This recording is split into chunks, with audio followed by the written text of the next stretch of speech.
Stranger things का volume 1, volume 2 और volume 3 तीनों आ चुके हैं। फर्स्ट वॉल्यूम के अंदर 4 एपिसोड थे जो कि गाइज मैं एक्सप्लेन कर चुकी हूँ, बहुत डिटेल्ड एक्सप्लेन है। सेकंड वॉल्यूम के अंदर 3 एपिसोड है और तीनों इतने धमाकेदार एपिसोड है कि मतलब उन तीनों के अंदर स्ट्रेंजर थिंग्स की अब तक की जो भी क्रेविंग्स थी कि ये होना चाहिए था, वो होना चाहिए था, ऑलमोस्ट सारी चीजें हैं। इतने अप्स एंड डाउन्स है, इतनी ज्यादा हार्ट ब्रेकिंग वाली चीजें भी हैं। कुछ चीजें हो सकती थी जो कि और ज्यादा बेहतरीन हो सकती थी, बट ठीक है, अच्छी एंडिंग के साथ में चीजों को कवर अप किया गया है। लेकिन जो इसका वॉल्यूम 3 है, 2 घंटे का एपिसोड, उसके अंदर कुछ इंपॉर्टेंट चीजें हैं, लेकिन उसकी बात हम वॉल्यूम 3 में ही करेंगे। अभी हम वॉल्यूम 2 की बात कर रहे हैं, यानी कि 5th, 6th और 7th एपिसोड। बहुत अमेजिंग और एकदम प्रॉपर स्ट्रेंजर थिंग्स, जो चीज हम मांग रहे थे वही चीजें इन्होंने दी है गजब की स्टोरी लाइन के साथ में। तो चलिए फिर बिना प्रतीक्षा कराए स्ट्रेंजर थिंग्स सीजन 5 की वॉल्यूम 2 की तरफ चलते हैं। एपिसोड नंबर 5 के स्टार्टिंग में हमें यही दिखाया जाता है कि जो हमारा विल है वो हाइव माइंड से जुड़ गया था। वेक्ना उसके सामने था और उसे कहकर भी गया था कि भाई मैंने तुझे इसलिए चुना था क्योंकि तू सबसे ज्यादा कमजोर है। लेकिन यहाँ पे विल ने दिमाग लगाया, वो खुद वेक्ना से जुड़ गया, उसकी पावर्स को चुराया, उसके सारे चचुद्रों को यानी कि जितने भी डेमोगॉर्गन्स था उन्हें तोड़ फोड़ के एक कर दिया। तभी यहाँ पे उसकी माँ उसको हाथ लगाती है, जॉस उठाती है और एकदम से उसे गले वले लगाती है कि विल ने तो बहुत बड़ा वाला काम कर दिया है, यानी कि इतनी बड़ी चीज जो कि कोई एक्सपेक्ट ही नहीं कर रहा था। विल जो कि सबसे अंडर एस्टिमेटेड बच्चा था, फिर भी आज उसने इतने सारे डेमोगॉर्गन्स को मार गिराया। यहाँ पे माइक उसके पास भाग के आता है क्योंकि ये सारी चीजें उसने अपनी आंखों से देखी थी। लेकिन विल को इस बात का बड़ा दुख था कि वो बच्चों को बचा नहीं पाया। डेमोगॉर्गन्स उसे अपने साथ ले गए। अगर वो इस पावर का पहले इस्तेमाल कर लेता तो शायद वो बच्चों को जरूर बचा पाता। लूकस बड़ा परेशान दिख रहा था, साथ ही में रॉबिन भी बड़ी परेशान दिख रही थी क्योंकि बच्चों को नहीं बचा पाए। हम बच्चों को देखते हैं क्योंकि वेक्ना इन्हें अपने साथ ले गया था और एक ऐसी जगह पे रखा हुआ था जहाँ पे और भी कई सारे बच्चे थे, यानी कि हॉली की बात कर रही हूँ मैं। और साथ ही में इन सब के मुंह के अंदर ट्यूब घुसा दी जाती है। ये वो ट्रांसमीटर ट्यूब है जो कि बच्चों को वेक्ना से जोड़ रही है, उसको उसके दिमाग की यादों तक पहुंचा रही है। और अब सारे बच्चे वहाँ पे तो जो इनकी ओरिजिनल बॉडी है बेहोश है, लेकिन सब वेक्ना के दिमाग की एक मेमोरी के अंदर है जो कि बहुत ही ब्यूटीफुल मेमोरी है। सब अच्छे से घर के अंदर चले जाते हैं। हॉली तो अब ऑलमोस्ट सारी बातें जान चुकी थी, तो वेक्ना की बातों में नहीं आती है। सारे बच्चों को बिठा दिया जाता है। वेक्ना कहता है कि यहाँ पे मजे करो, खाओ पियो, घूमो, सारा घर तुम्हारा है, मैं यहाँ पे तुम लोगों की मदद लेना चाहता हूँ। अपन सब मिलके एक नई दुनिया क्रिएट करेंगे। तुम सब बच्चे यही सोच रहे होंगे ना कि तुम्हारे पेरेंट्स कब आएंगे, लेकिन हम मॉन्स्टर को पहले मारेंगे, एक नई दुनिया को अपनी दुनिया से कनेक्ट करेंगे क्योंकि उस दुनिया में सिर्फ और सिर्फ रोशनी ही है। और ये सब मैं तुम्हारी मदद से करूंगा क्योंकि तुम सबसे स्पेशल बच्चे हो। हॉली को अच्छे से पता था कि ये केवल ज्ञानबाजी कर रहा है, उसे तो बस यहाँ से भागना है। लेकिन साथ ही में हॉली को टाइम भी चाहिए था, तो वो वेक्ना से पूछ लेती है कि आप यहाँ से जाएंगे या नहीं जाएंगे। तो वेक्ना मना कर देता है कि नहीं, अब वो बच्चों को छोड़ के कहीं भी नहीं जाएगा। वो अलग अलग डायमेंशन के अंदर सफर करता है, लेकिन अब कल के दिन में यानी कि 6 नवंबर के दिन में वो बच्चों की मदद से एक दूसरी दुनिया को अपनी दुनिया से कनेक्ट करेगा। हॉली आधी बातें समझी, आधी बातें नहीं समझी। जिसके बाद में सीन यहाँ आर्मी के बेस कैंप पे शिफ्ट हो जाता है क्योंकि यहाँ पे हॉपर और एल ने तबाही मचा दी थी। वो दोनों तो भाग गए थे। काली यहाँ पे अभी भी लटकी हुई दिख रही थी, तो डॉक्टर के सबको काली को ढूंढने के लिए कहते हैं, लेकिन तभी उन्हें कुछ अजीब महसूस होता है और तभी वो हाथ घुमाती है तो पता चलता है कि ये तो बस एक इल्यूजन क्रिएट किया गया है जिसके अंदर इन्हें काली दिखाई दे रही थी, लेकिन असल के अंदर ये बस एक काली की परछाई थी। काली असल के अंदर बस मैजिक कर रही थी ताकि वो असली जगह पे लोगों का ध्यान भटका सके। हॉपर दोनों लड़कियों को अपने साथ ले आया था। काली बहुत ज्यादा डरी हुई थी, लेकिन कैसे तैसे करके हॉपर इन दोनों लड़कियों को उस जगह से बाहर निकाल ही देता है। यहाँ पे हम देखते हैं कि माइक और विल लूकस के पास में आते हैं। लूकस का बहुत ज्यादा खून निकल चुका था और वो बहुत ज्यादा परेशान भी हो रहा था कि वो बच्चों को नहीं बचा पाया, लेकिन लूकस को पता था कि डेमोगॉर्गन अपने आप मर गए, उसके सामने आ रखे थे। तब यहाँ पे माइक रिवील करता है कि ये सब कुछ और किसी ने नहीं बल्कि विल ने किया है। विल के पास में पावर्स आ गई थी। ये चीज सुन के लूकस को बहुत ज्यादा खुशी होती है, लेकिन सब अब अपनी अपनी थ्योरी लगाने लगते हैं। लूकस के अकॉर्डिंग 6 नवंबर जल्द ही आने वाली है, यानी कि अगर कोई भी कांड होने वाला है, क्योंकि बच्चे तो चले गए हैं, तो वो कल के दिन में ही होने वाला है। इनके पास बहुत कम टाइम बचा है। यहाँ पे विल का कहना था कि अगर वो हाइव माइंड के पास में रहेगा तो उतना ही जल्दी वो किसी से कनेक्ट हो पाएगा, डेमोगॉर्गन से या फिर वेक्ना से, क्योंकि उसके पास खुद के पास पावर्स नहीं है। वो जनरेट नहीं कर सकता बल्कि पावर्स चुरा सकता है और उन पावर्स को चुरा के वो किसी के ऊपर भी अटैक कर सकता है। यहाँ पे अब तक जॉयस ने अपने बच्चे का कभी भी साथ नहीं दिया था, लेकिन इस बार वो खुद विल को कहती है कि तुम खुद डेमोगॉर्गन से या फिर वेक्ना से कनेक्टेड होना और उसके बाद में उसकी धज्जियां उड़ा देना। तब जाके यहाँ पे विल को अच्छा लगता है कि हाँ भाई, उसकी माँ ने उसके ऊपर विश्वास किया और वो पक्का कुछ ना कुछ करेगा। जिसके बाद में हम यहाँ पे हॉपर और दोनों लड़कियों को देखते हैं। एल यहाँ पे हॉपर से बहुत ज्यादा वाली भड़क गई थी, बहुत ज्यादा गुस्सा कर रही थी उसके ऊपर, क्योंकि हॉपर का प्लान था कि अगर उसे दरवाजे के अंदर वेक्ना मिलता तो वो एल को हटा के खुद को दरवाजे के अंदर बंद करता और वहाँ पे ब्लास्ट कर देता। इस बात से एल का बहुत दिमाग खराब हो रहा था कि आप ऐसा कैसे कर सकते हैं। हॉपर कहता है कि इन सब की जड़ वेक्ना ही है, अगर वो मुझे मिल जाता तो तुम लोगों की जिंदगी ज्यादा इंपॉर्टेंट थी। हर एक चीज, लैब, आर्मी, सब सब सब गायब हो जाते, वेक्ना मर जाता तो आखिर मैं करता ही क्या। लेकिन एल ने मना किया कि आज के बाद आपने ऐसा किया तो मुझसे बुरा और कोई भी नहीं होगा। जिसके बाद में ये आपस में बात करने लग जाते हैं कि आखिर इतनी बड़ी दीवार किस चीज की है, किस चीज की बनी है। और साथ ही में ये एक चर्च के अंदर आते हैं जहाँ पर इन्हें बाकी सब लोग मिलने वाले थे, लेकिन यहाँ पर कोई भी नहीं मिलता है। बाकी सब मिलने के अंदर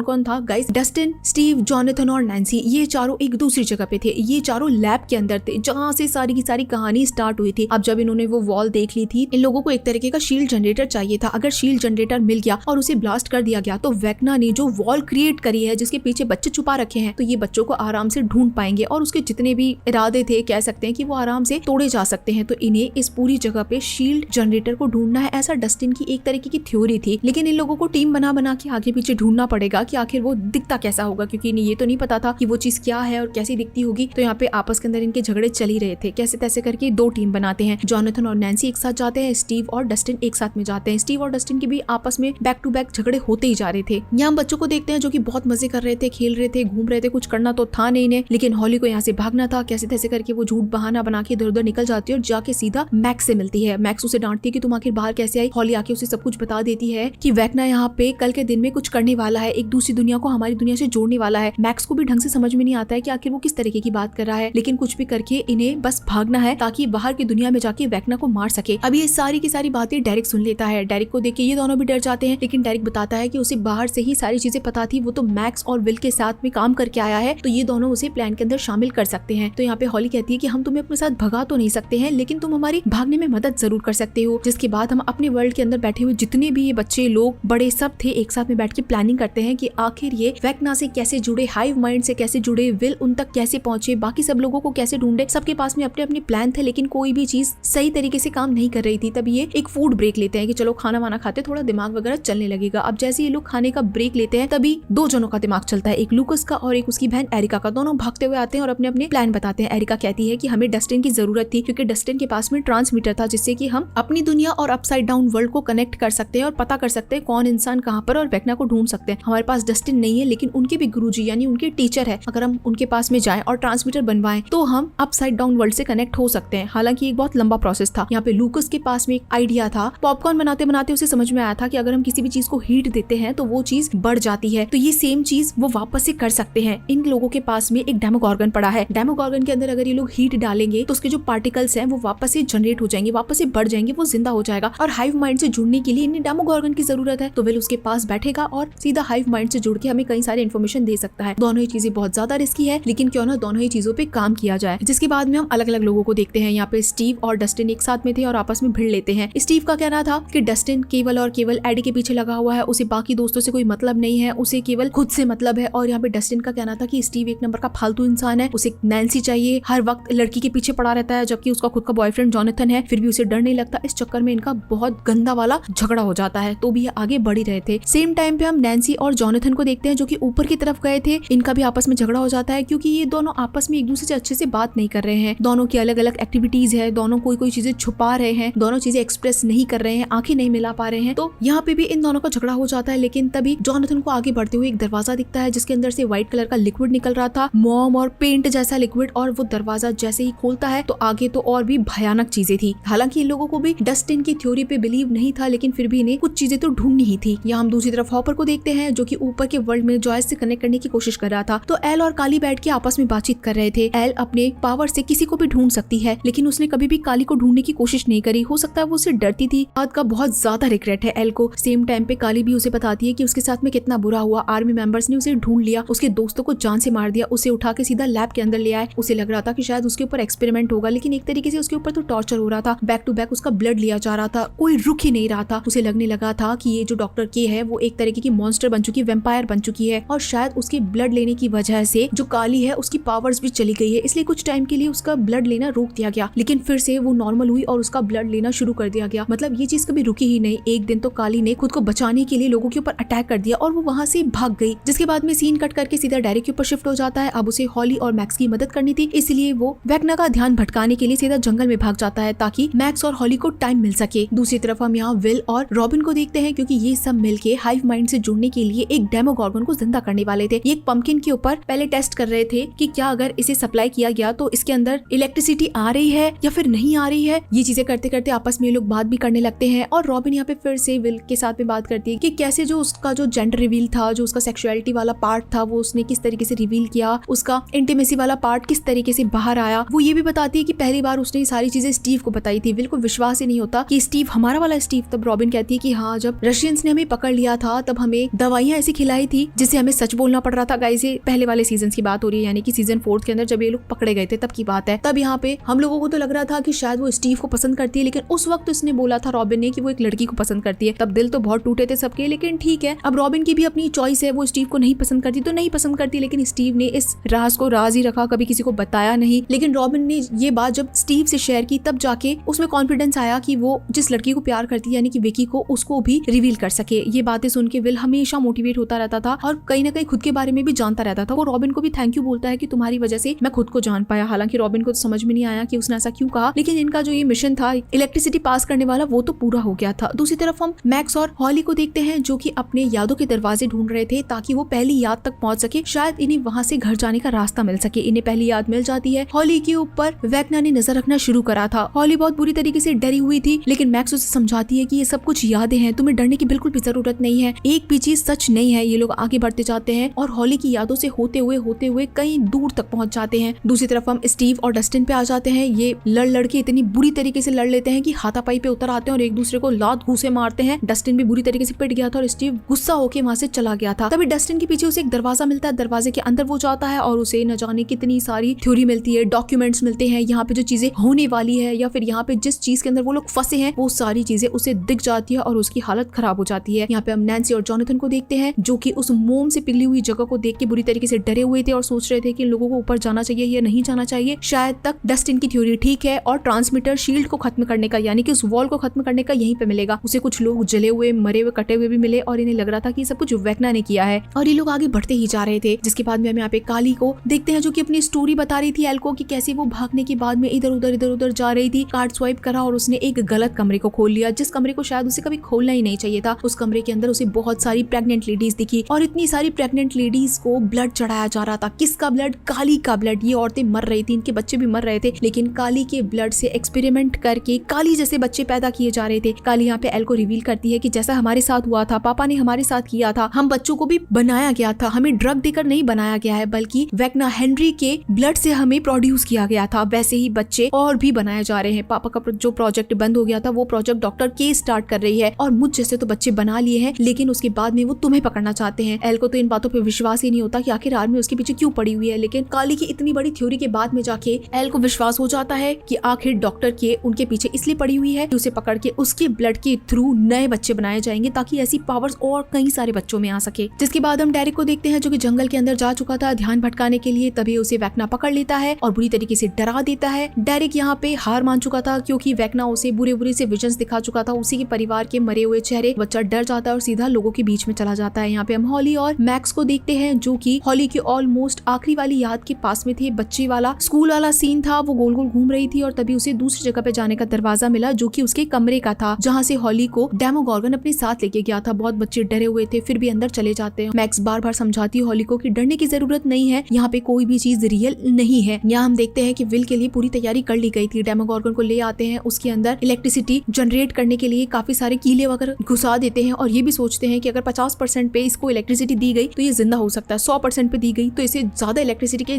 चक्कर में मारा भी जा सकता है, यानी कि विल का काम खत्म होगा और हम इस डेमोगोर्गन को जान से मार देंगे। अब विल यहाँ पे हाइव माइंड से जुड़ने के लिए पूरी तरीके से तैयार था। जैसे इलेक्ट्रिसिटी जनरेट की जाती है तो डेमोगोर्गन उठ जाता है, एक तरीके से कह सकते हैं कि जिंदा होने लगता है और विल हैंड टू हैंड उसे कनेक्ट होके एक ऐसी जगह पे पहुंचता है जहाँ पे बच्चों को रखा गया था। उसे ऑलमोस्ट सारे बच्चे दिख जाते हैं कि गुफा जैसी जगह है जहाँ पे सारे बच्चों के मुंह के अंदर वेक्ना ने एक ट्यूब डाल रखी है और उसके बाद में वो डेरिक से जुड़ जाता है। डेरिक यहाँ पे बोलता है कि हॉली जो है वो भाग गई है और हॉली किसके साथ में भागी है? मैक्स के साथ में। जैसे मैक्स का नाम ये लोग सुनते हैं तो एकदम से हड़बड़ा जाते हैं कि मैक्स यहाँ पे कैसे आ गई, वो हॉली के साथ कैसे है, आखिर ये सब चीजें कैसे हो सकती है। दूसरी तरफ हम हॉली और मैक्स को ही देखते हैं। ये आखिरी वाली याद के अंदर खड़े थे। हॉली जो थी वो बहुत बुरी तरीके से डरी हुई थी क्योंकि उसने अपनी माँ और बाप को ऐसे आधा मरा हुआ देखा था और वो कुछ कर भी नहीं पा रही थी, जबकि मैक्स उसे फटाफट से दरवाजा ढूंढने के लिए कहते हैं। सामने इन्हें दरवाजा दिख गया था जहाँ से अपनी अपनी दुनियाओं में जा सकते, अपनी अपनी बॉडी में जा सकते, लेकिन तभी यहाँ पे हेनरी पहुंच जाता है जिसे बिल्कुल भी नहीं पहुंचना चाहिए था और वो इन दोनों लड़कियों के पीछे पड़ जाता है। आते पहले तो वो मैक्स को पकड़ता है, अपनी इतनी गंदी गंदी जटाओं से बेचारी का गर्दन वर्दन पकड़ लेता है। मैक्स की हालत खराब होने लगती है। असली वर्ल्ड के अंदर जो मैक्स थी, जहाँ पे उसकी बॉडी थी, वो भी मरने जैसी हालत में हो रही थी। तभी यहाँ पे वापस एक बहुत ही मैजिकल सीन हो जाता है। विल जो था हाइव माइंड से सीधा वेक्ना से जुड़ जाता है और उसके बाद में अपनी पावर्स का इस्तेमाल करते हुए पूरी तरीके से वेक्ना के ऊपर कंट्रोल कर लेता है। उसका एक पैर तोड़ देता है हाथों के जरिए, मैक्स को छोड़ देता है और जोर से चिल्लाता है कि मैक्स अगर तुम सुन पा रही हो तो तुम्हें भागना होगा होगा, भागो। मैक्स को समझ ही नहीं आता कि आखिर उसकी जान बचाई तो बचाई किसने, लेकिन फटाफट से वो हॉली के साथ में बाहर भागने लगती है। अब यहाँ पे जो मैक्स और वेक्ना है, इन दोनों के बीच में घमासान युद्ध हो जाता है। वेक्ना विल को अपनी बॉडी से भगाने लगता है कि भाग जाए यहाँ से, लेकिन विल जो था वो अभी रोके हुए था कैसे तैसे करके, क्योंकि विल कमजोर है, उसको नहीं पता कि बॉडी कैसे हैंडल करनी है वेक्ना की। लेकिन वेक्ना ने विल को अपनी बॉडी से निकाल दिया और बेचारा विल बहुत गंदा वाला बेहोश हो गया। फटाफट से जो डेमोगॉर्गन को पावर्स मिली हुई थी उसके अंदर ज्यादा इलेक्ट्रिसिटी डाल के उसे तो जला दिया जाता है ताकि उसके पार्टिकल्स खत्म हो जाए, और तभी वहां से माइंड फ्लेयर वाला जो काला धुआं था वो निकल के चला जाता है। सेम टाइम पे हम जोनाथन और नैन्सी को देखते हैं। ये ऊपर आते आते एक मोम सी जगह पे पहुंच जाते हैं। बहुत ही वाइट जगह थी और इन्हें ऊपर आसमान के अंदर दिखता है किसी तरीके की रोशनी थी, किसी तरीके की हिलती हुई सी चीज थी, क्योंकि बादल ओरिजिनल नहीं लग रहे थे। तो यहाँ पे जोनाथन एक पाइप उठाता है और सीधा हवा के अंदर मारता है, और इसे लगता है कि ये डस्टिन की थ्योरी एकदम ठीक है, ये शील्ड जनरेटर ही होगा। अगर हम इसे खत्म कर देंगे और सारी चीजें नॉर्मलाइज हो जाएगी, ये वॉल हट जाएगा, पीछे से बच्चे मिल जाएंगे। चलो चीजें कितनी आसान है, हमें ये करना चाहिए। लेकिन तो भी इनकी फट तो रही थी। ऑलमोस्ट नैन्सी शूट करने ही वाली थी, लेकिन तब तक हम डस्टिन को देखते हैं जिसे दुनियाओं के बारे में, दूसरे डायमेंशन के बारे में, लूप होल के बारे में सारी चीजें पता चल जाती है, और उसे पता चलता है कि ये कोई काले जादू से बनी हुई चीज नहीं है, बल्कि ये एक अलग ही चीज है। अगर इन्होंने गलती से भी उसके अंदर शूट कर दिया तो हम जिस चीज से जुड़े हुए हैं वो दूसरा ग्रह आके सीधा हमसे टकरा जाएगा। वो शील्ड एक तरीके से हमें तो बचा रही है, तो शील्ड के अंदर शूट नहीं होना चाहिए, नहीं तो इतना भयंकर वाला वैक्यूम होगा कि सारी की सारी चीजें उसके अंदर घुस जाएगी, हम सब मर जाएंगे, हॉली मर जाएगी, वेक्ना मर जाएगा, जितने इंसान है सब सब सब मर जाएंगे, कोई भी जिंदा नहीं बचेगा। वो जोनाथन से कनेक्ट करने की कोशिश भी करता है, लेकिन झगड़े के अंदर इसका वॉकी टॉकी टूट जाता है और वो बात ही नहीं कर पाता। वो फटाफट से भागता है नैन्सी और जोनाथन को रोकने के लिए, लेकिन तब तक काफी देर हो चुकी थी। नैन्सी ने एक शूट लगा दिया था सीधा आसमान के अंदर, और इसी के साथ में गाइस ये बहुत अमेजिंग एपिसोड यहीं पे खत्म हो जाता है। तो चलिए फिर मिलते हैं आप सभी लोगों से अगले एपिसोड में, तब तक के लिए टाटा।